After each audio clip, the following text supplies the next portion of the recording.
A few lines deepen around her eyes when she smiles, but otherwise, her brown skin is smooth.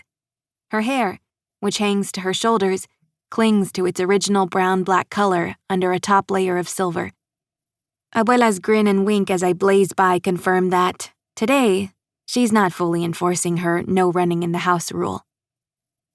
Maria Elena bolts out the back door and into the yard to count while I dart into the living room to find a place to hide. A framed picture of my dad as a teenager with Abuela Gloria, his mom, and Tío Roman, his younger brother, sits on a side table. The sight of him makes me smile despite the dull ache that has lived in my stomach since he died. "What's up, Pop?" I whisper as I pass his picture. When I return to the kitchen, zigging and zagging, unsure of where to go, I pass Mama, who holds a clip in her mouth as she twists up her long, thick, dark brown hair. She mumbles something as I go by her, so I stop, spin around, and give her a questioning look. She holds her twisted up hair with one hand and removes the clip from her mouth with the other. "Lola, what are you doing? People will be arriving soon." The thought of everyone gathering to say their final goodbyes to Pop makes all my muscles clench at once. I take a deep breath before pleading, "Just one more round, please?"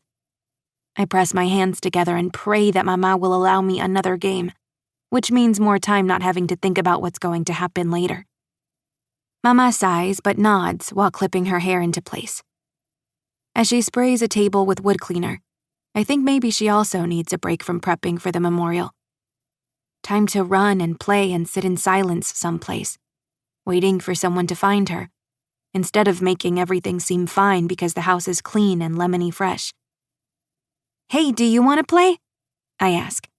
"Come on, you can be it. Bet you can't find us." Mama doesn't even look up. As she wipes down the table, she says, "I don't have time to play. There's too much to do." The dull ache in my stomach throbs.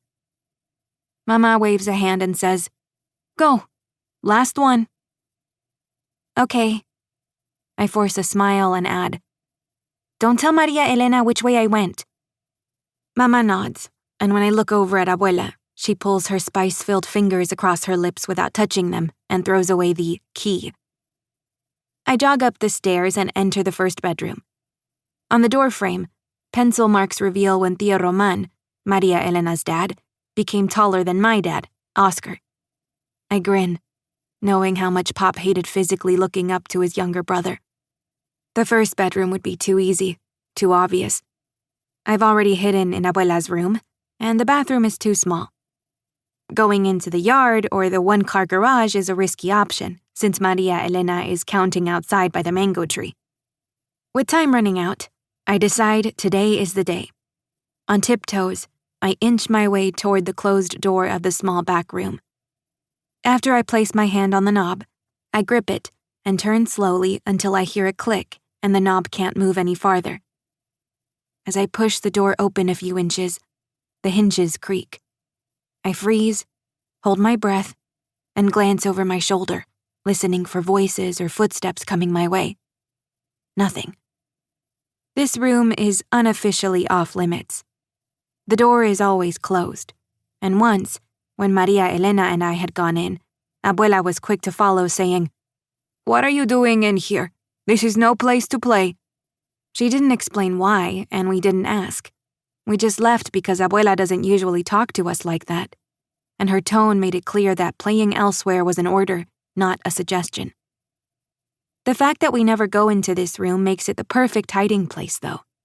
And since Abuela isn't enforcing all her rules today, I open the door until the space is wide enough for me to slide in sideways.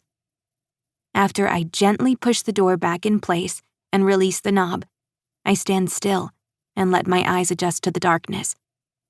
Thick, pull-down shades block out most of the light, but sunshine sneaks into the room, spilling over, under, and around the shade's edges. Flecks of dust dance in the muted sunshine, and I rub my arms to erase the chill that spreads over my skin. If Abuela really didn't want anyone in here, she would lock the door, right? Ignoring the cold that clings to me, I snake my way around the crates filled with knitting and crocheting supplies.